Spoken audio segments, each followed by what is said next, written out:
இது ஃபர்ஸ்ட் மலேசியாவின் செய்திகள் உங்களுக்காக.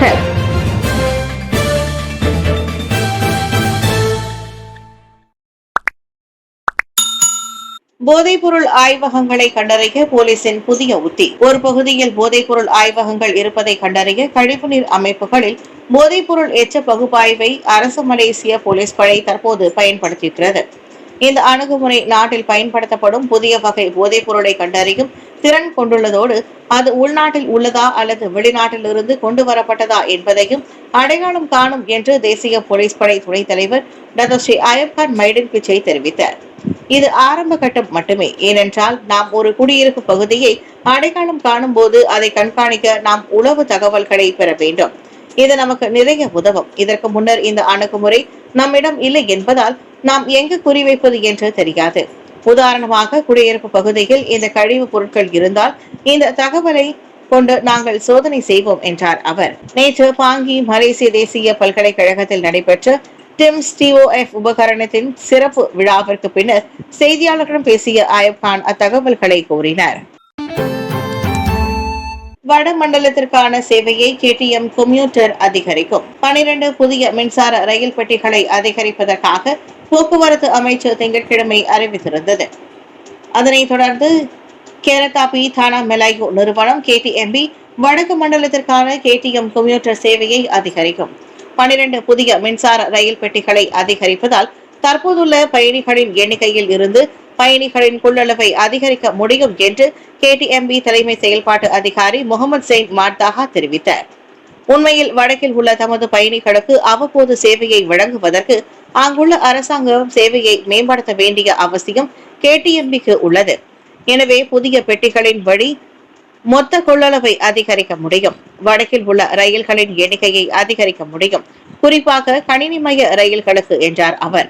28 கோடியே 30 லட்சம் ரிங்கிட் மதிப்பில் 12 புதிய மின்சார ரயில் பெட்டிகளை வாங்கியதாக போக்குவரத்து அமைச்சர் திங்கட்கிழமை அறிவித்திருந்தது. 36 மாதங்களில் கட்டம் கட்டமாக ரயில் பெட்டிகளை CRRC ரோலிங் ஸ்டாக் சென்டர் நிறுவனம் ஒப்படைக்கும் என்று முகமது சைன் கூறினார். பூமிக்கு அடியில் ஏவுகணை நகரம் அமைத்த ஈரான் வீடியோ வெளியிட்டு மேற்குலகுக்கு எச்சரிக்கை. அமெரிக்கா மற்றும் இஸ்ரேலின் அச்சுறுத்தலுக்கு மத்தியில் ஈரான் தனது வலிமையை நிரூபிக்கும் விதமாக வீடியோ ஒன்றை வெளியிட்டுள்ளது. ஆயிரக்கணக்கான நவீன ரக ஏவுகணைகளை பூமிக்கு அடியில் அனுப்பப்பட்டுள்ள மிகப்பெரிய சுரங்கத்தில் ஈரான் ராணுவம் சேமித்து வைத்துள்ளது. அந்த ஏவுகணை நகரம் தொடர்பான வீடியோவை ஈரான் அரசு வெளியிட்டுள்ளது. ஈரான் தனது அணுசக்தி திட்டத்தை கைவிட வேண்டும் என்று சமீபத்தில் அமெரிக்க அதிபர் டொனால்டு எச்சரித்திருந்தார். ஆனால் நேர்மாறாக ஈரான் அரசு தற்போது தங்கள் ராணுவ பலத்தை வெளிக்காட்டும் 85 வினாடிகள் கொண்ட வீடியோவை வெளியிட்டுள்ளது. நம்பிக்கையில்லா வாக்கெடுப்பில் இருந்து தாய்லாந்து பிரதமர் தப்பினார். தாய்லாந்து பிரதமர் பண்டங்ரான் ஷினவாத்ரா நேற்று நாடாளுமன்றத்தில் நடைபெற்ற நம்பிக்கையில்லா வாக்கெடுப்பில் இருந்து எளிதாக தப்பினார். கூட்டரசு அரசாங்கத்தை திறம்பட நிர்வகிக்க தவறியதாக நாட்டின் பிரதான எதிர்க்கட்சி குற்றம் சாட்டியதை தொடர்ந்து பெதங்ரான் மீது நம்பிக்கையில்லா தீர்மானம் கொண்டுவர முடிவு செய்யப்பட்டது. நேற்று நாடாளுமன்றத்தில் நடத்தப்பட்ட வாக்கெடுப்பில் 162 நம்பிக்கையில்லா வாக்குகளையும் 319 நம்பிக்கை வாக்குகளையும் அவர் பெற்றதாக மக்களவைத் தலைவர் வான் முகமது நோர் மாதா தெரிவித்தார். மேலும் 488 நாடாளுமன்ற உறுப்பினர்களில் 7 பேர் வாக்களிப்பில் இருந்து விலகி உள்ளதாகவும் அவர் கூறினார். தாய்லாந்தின் அரசியலமைப்பு சட்டத்தின்படி ஒரு நம்பிக்கையில்லா தீர்மானம் நிறைவேற்றப்பட மொத்த உறுப்பினர்களின் எண்ணிக்கையில் பாதிக்கும் மேற்பட்ட வாக்குகளை பெற்றிருக்க வேண்டும். எனவே இந்த தீர்மானத்திற்கு குறைந்தபட்சம் 247 வாக்குகள் தேவை என்றும் வான் முகமது நேற்று வெளியிட்ட அறிக்கையில் குறிப்பிட்டிருந்தார். சபாவில் அதிரடி சோதனை. 8,78,858 ரிங்கிட் மதிப்புடைய பொருட்கள் பறிமுதல். அண்மையில் சபா மாநிலத்தில் மேற்கொண்ட 4 சோதனை நடவடிக்கைகளில் மதுபானங்கள், சிகரெட் மற்றும் மின்சார பொருட்கள் உட்பட மொத்தம் 8,78,858 ரிங்கிட் மதிப்பிலான கடத்தல் பொருட்களை மாநில அரசு மலேசிய சுங்கத்துறை JKDயும் பறிமுதல் செய்தது. வேறொரு பொருட்களாக கூறப்பட்டு உள்நாட்டு சந்தைகளில் விற்பதற்காக அந்த அனைத்து பொருட்களும் கொண்டு வரப்பட்டதாக நம்பப்படுவதாக சபா JKDM இடைக்கால துணைத் தலைவர் ஜைடின் ஜலாலுடீன் தெரிவித்தார்.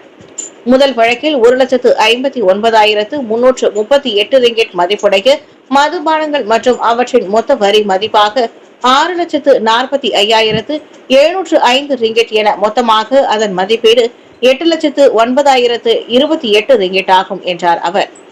கோத்தகினபாலுவில் உள்ள ஒரு கடையில் பிற்பகல் மணி 2 அளவில் சுங்கத்துறையினர் மேற்கொண்ட சோதனை நடவடிக்கையில் 2,144 ரிங்கெட் மதிப்புடைய 751.16 லிட்டர் மதுபானங்கள் கைப்பற்றப்பட்டன.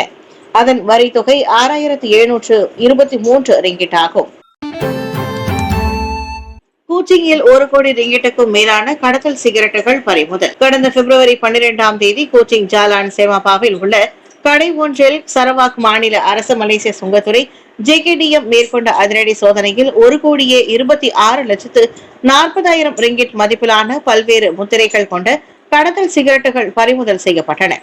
மேலும் அச்சோதனை நடவடிக்கையில் 44 வயதான ஆடவர் ஒருவரையும் தமது தரப்பு கைது செய்ததாக சரவாக் மாநில சுங்கத்துறை இயக்குநர் நோரிசான் யாஹ்யா தெரிவித்தார். அக்கடையில் மேற்கொண்ட சோதனையின் போது பல்வேறு வகையிலான 1,66,50,000 சிகரெட்டுகளை சுங்கத்துறை உறுப்பினர்கள் கண்டெடுத்தனர். சுமார் 14,90,000 ரிங்கெட் மதிப்பிலான அவற்றின் மொத்த வரி 11,14,02,864 என்று கணிக்கப்பட்டதாக நேற்று நடைபெற்ற செய்தியாளர்கள் கூட்டத்தில் நோரிசான் யாஹ்யா கூறினார். உட்புற பகுதியில் அமைந்துள்ள பெயரிடப்படாத அக்கடை உள்ளூர் சந்தையில் விநியோகிக்கப்படுவதற்கு முன்னதாக சிகரெட்டுகள் சேமித்து வைக்கப்படும் இடமாக இருந்துள்ளதையும் நோரிசான் சுட்டிக்காட்டினார். நோன்பு பெருநாளை முன்னிட்டு 50 விழுக்காடு டோல் கட்டண கழிவு. நோன்பு பெருநாளை முன்னிட்டு டோல் கட்டணத்தில் 50 விழுக்காடு கழிவு வழங்க அரசாங்கம் இணக்கம் தெரிவித்துள்ளது. மார்ச் 28ஆம் தேதி தொடங்கி மார்ச் 29ஆம் தேதி வரை இரவு 11:59 வரையில் 2 நாட்களுக்கு இந்த கழிவு அமலில் இருக்கும் என்று பொதுப்பணி அமைச்சர் டத்தஸ்ரீ அலெக்சாண்டர் நந்தாலிங்கி தெரிவித்தார். சம்பந்தப்பட்ட டோல் குத்தகை நிறுவனத்திற்கு திரும்ப செலுத்த வேண்டிய இழப்பீட்டு தொகைக்காக அரசாங்கம் எதிர்கொள்ளும் நிதி தாக்கம் 1,96,90,000 ரிங்கெட் ஆகும் என்று நந்தாலிங்கி தெரிவித்தார். தேசிய எல்லையை தவிர்த்து அனைத்து டோல்களிலும் முதல் வகுப்பு வாகனங்கள் உட்படுத்தப்பட்டுள்ளதாக நேற்று நடைபெற்ற செய்தியாளர்கள் சந்திப்பில் அவர் கூறினார். ஏப்ரல் 1 முதல் 54 லட்சம் பேருக்கு சாரா உதவி திட்டம். ஏப்ரல் 1ஆம் தேதி தொடங்கி ரஹ்மா அடிப்படை உதவித்தொகை சாரா திட்டத்தின் அமலாக்கத்தை 54 லட்சம் பேருக்கு விரிவுபடுத்தப்படுவதாக மடானி அரசாங்கம் அறிவித்துள்ளது. தற்போதுள்ள 7 லட்சம் பெறுநர்களை காட்டிலும் அந்த எண்ணிக்கை 8 மடங்காக அதிகரித்துள்ளது.